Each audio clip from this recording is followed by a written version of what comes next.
Masechet Souka, Daf Lamed-Tet. On commence tout en bas, 3 lignes avant la fin de Lamed-Tet. Amarava, Lolima Inish Baruch Haba, Vehadar Beshem Hashem. Et là, Baruch Haba Beshem Hashem Behadabe. D'accord? Un homme, il ne doit pas dire Baruch Haba dans le Hallel, et ensuite continuer, donc faire une interruption, d'accord? En respirant, et continuer de dire Beshem Hashem. Donc, pourquoi? Parce que, quand tu dis Baruch Haba, et que tu t'arrêtes, tu dis, qui c'est que tu dis Baruch Haba, bienvenue, et tu dis pas Beshem Hashem, que c'est Akadosh Baruch Hu, d'accord? Donc quand tu dis Beshem Hashem, c'est comme si que tu dis Shem Shamaim Levatala, parce que Baruch Haba, il n'est pas lié au Beshem Hashem. Donc il faut mettre Baruch Haba Beshem Hashem Bahadade. Bahadade, ça veut dire Bevatachat. Alors là, vous voyez, il y a une parenthèse, d'accord, qu'il ne faut pas lire, qu'il faut lire quelques lignes plus loin, vous allez voir.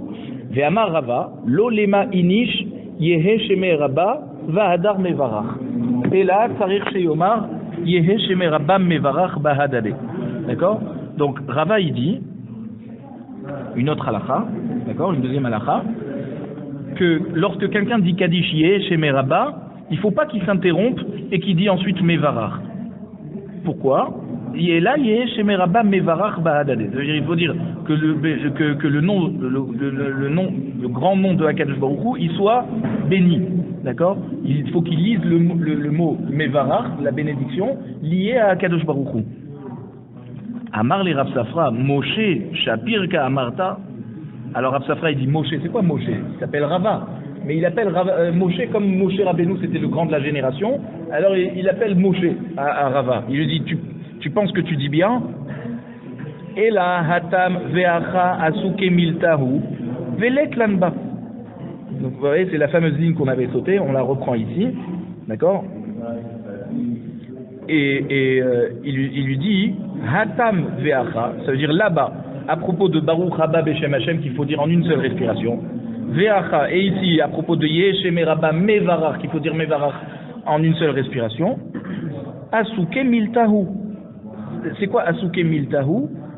Ça veut dire Mevarach, c'est la fin de Yehe Sheme Rabba. Beshem Hashem, c'est la fin de Baruch Haba, c'est la suite de la phrase, d'accord? Et puisqu'il a l'intention de terminer cette phrase, c'est pas qu'il dit Baruch Haba, il pense à autre chose et ensuite il dit Beshem Hashem. Alors l'etlanba, c'est pas grave, même s'il a respiré entre les deux, ça montre pas qu'il séparerait Chas v'Shalom Baruch Haba de Beshem Hashem. Donc on a le droit même si on a respiré entre les deux. Makom Shena Agul Irpol. Maintenant, on avait dit dans notre Mishnah que dans les endroits où on a l'habitude de répéter 2 fois les mêmes phrases, d'accord, d'accord, Ana Hashem Oshi Ana, d'accord. Alors Tana Rabbi Kofelba. La Braïta nous enseigne que Rabbi répétait 2 fois les mêmes phrases. Devarim. Alors c'est quoi? Plusieurs choses, Devarim, des choses, il répétait plusieurs fois. C'est-à-dire, à partir de Ana Hashem, d'accord, il répétait. Rabbi Elazar ben Parta Mosif Bad Varim. Et Rabbi Elazar ben Parta, il rajoutait encore d'autres Varim sur Rabbi c'est pas qu'il répétait encore 2 fois les mêmes phrases que Rabbi. C'est qu'il commençait à répéter les phrases plus tôt que Rabbi. Rabbi commençait depuis Ana Hashem, et lui, on va voir d'où il commençait. Maï Mosif. Qu'est-ce qu'il rajoutait sur Rabbi? Amar Abaye, Mosif l'irpol mi odra ou les matins.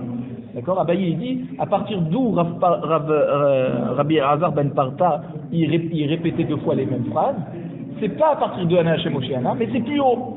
Odecha ki anitani vataini lishua, c'est à partir de là, et nous aussi on répète, d'accord? Mi odecha ou les matins.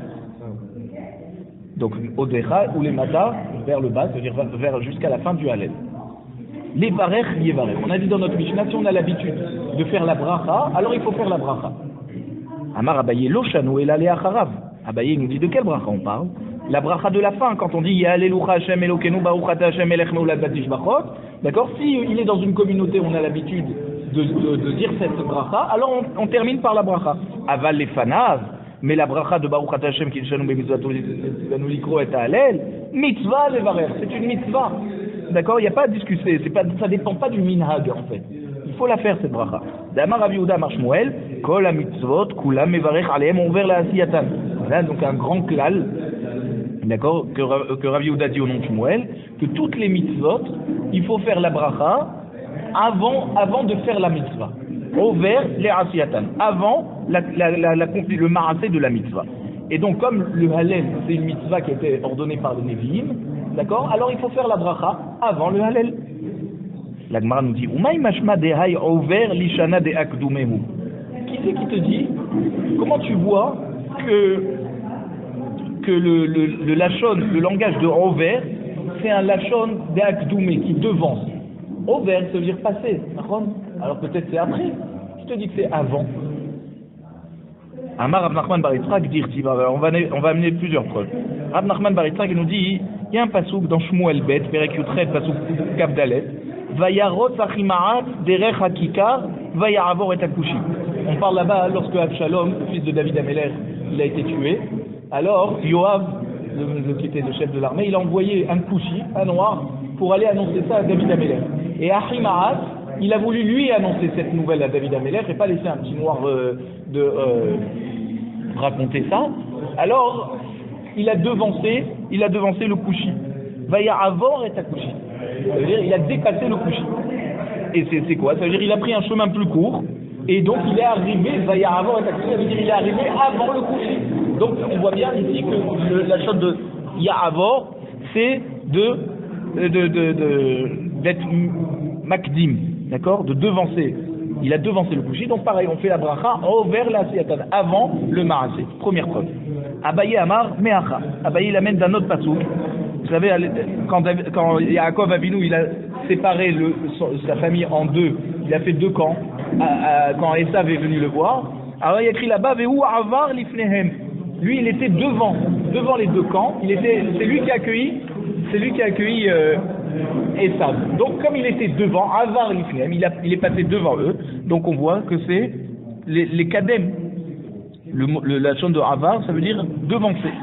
Donc, pareil, la bracha du Hallel, d'accord, avant de faire le Hallel, on devance par une bracha. Veibar etema meacha.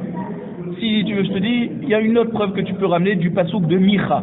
Le Navi Micha, dans Perek Bek Pasuk Yud Gimel, d'accord, il parle du Zman de la Géoula. Et il dit, Vayaravor Malkam Lifnehem Vachem Berosham. Alors, le roi va passer devant eux. C'est qui le roi? C'est le Melech HaMashiach. Il va devancer le Klal Israël, d'accord, Vachem Berosham. Et Hachem va être devant tout le monde. Donc on voit que le lachon de Rover, c'est devancer. Le Melech HaMashiach, il va devancer le Klal Israël. Et là-bas, encore une fois, on a le lachon de Vayaravor.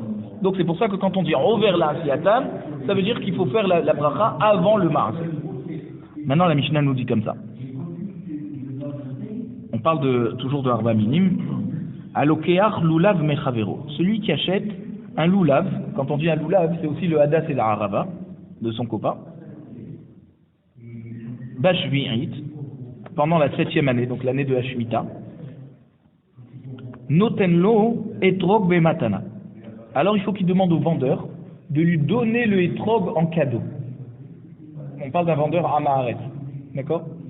Et on ne sait pas, les fichiers En Racha il est l'okro bashvit, parce qu'on n'a pas le droit d'acheter avec des pièces le etrog d'un Amaharet pendant l'année de la Shemitah. La Gemara nous dit comme ça.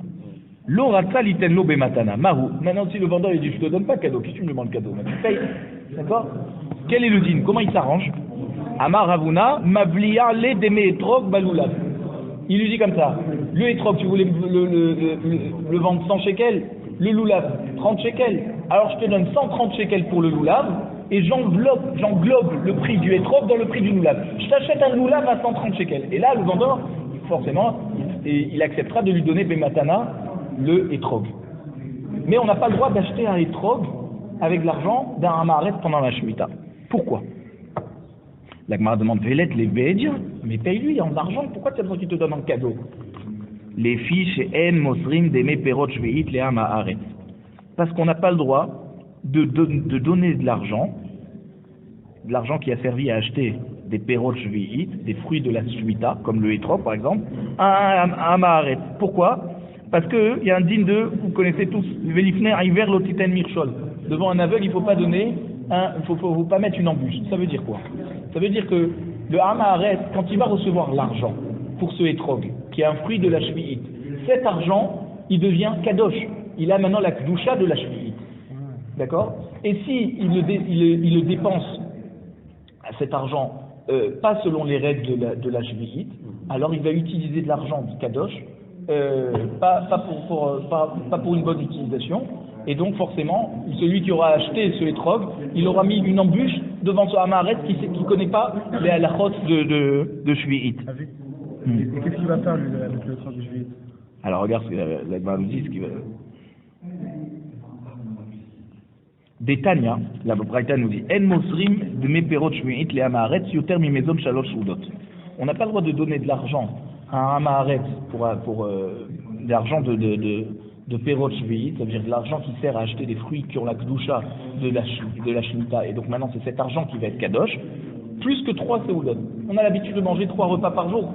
Alors il faut que tu lui donnes pour le jour. Pourquoi? Parce que si tu lui donnes pour plus que de quoi faire 3 seudot, alors il va mettre de côté. C'est-à-dire, j'ai pas besoin pour manger. Qu'est-ce qu'on a besoin? On garde l'argent on dépense l'argent qu'on a besoin pour manger d'abord. Ce qui nous reste en plus, on met de côté.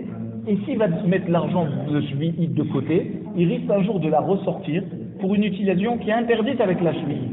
Et donc c'est à ce niveau-là que tu lui mets une embûche. Alors maintenant on va expliquer c'est quoi cet argent c'est quoi cette utilisation.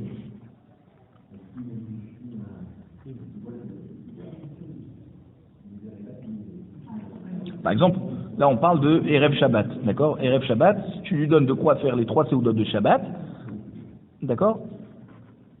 Alors comme on a permis pour Erev Shabbat, on a permis aussi pour tous les repas. C'est vrai que normalement on mangeait 2 repas en semaine et 3 repas Shabbat, d'accord? Parce que c'est quoi les 3 repas? Un du soir, un du matin et encore du soir. C'est aussi. Voilà, alors ce que tu lui donnes, tu sais qu'il va l'utiliser pour les seudot. Oui, c'est autorisé. Pourquoi? Parce que l'argent de Shvi'it, qui a la kedusha de Shvi'it, il faut la manger intégralement. Faut pas, par exemple, tu achètes du pain avec l'argent de la Shvi'it, on rentre un peu dans le détail. Tu achètes du pain avec la Shvi'it, tu es obligé de terminer le pain.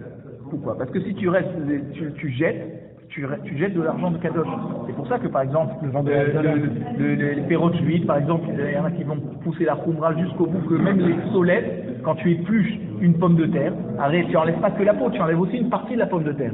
Donc il ne faut pas jeter ces épluchures, il faut les mettre de côté jusqu'à qu'elles pourrissent, et une fois qu'elles sont pourries, tu les jettes. Donc pareil pour le vin de la Shvi'it, le vin qui a la kedusha de Shvi'it, il ne faut pas en verser, il ne faut pas le faire déborder par exemple dans le verre. Il y a plein de halachot qui sont liés à la kedusha de Shvi'it. Ah oui, c'est vrai qu'on verse pas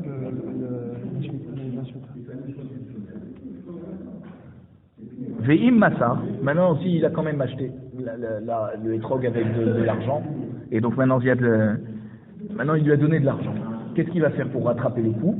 Il lui dit Yomar, quand il rentre chez lui à la maison, il va prendre des fruits de sa maison qui n'ont pas la kedusha de Shvi'it, par exemple des fruits de l'année dernière. D'accord? Il va prendre des fruits et il va dire Hare ma'ot alalou yehu mechulalin al perot sheyesh li betor beti. Ces pièces que je lui ai données, c'est 100 shekels, d'accord, pour acheter le Etrog. Voilà, je vais prendre 100 shekels de fruits qui ne sont pas de l'année de la Shemitah, et eux, je vais les rendre kadosh, d'accord? Je vais dire l'argent qui a été devenu kadosh, les 100 shekels que je lui ai donnés, qui sont chez lui maintenant, on va enlever la kedusha de ces 100 shekels et on va la mettre sur ces fruits qui n'ont pas la kedusha de Shvi'it.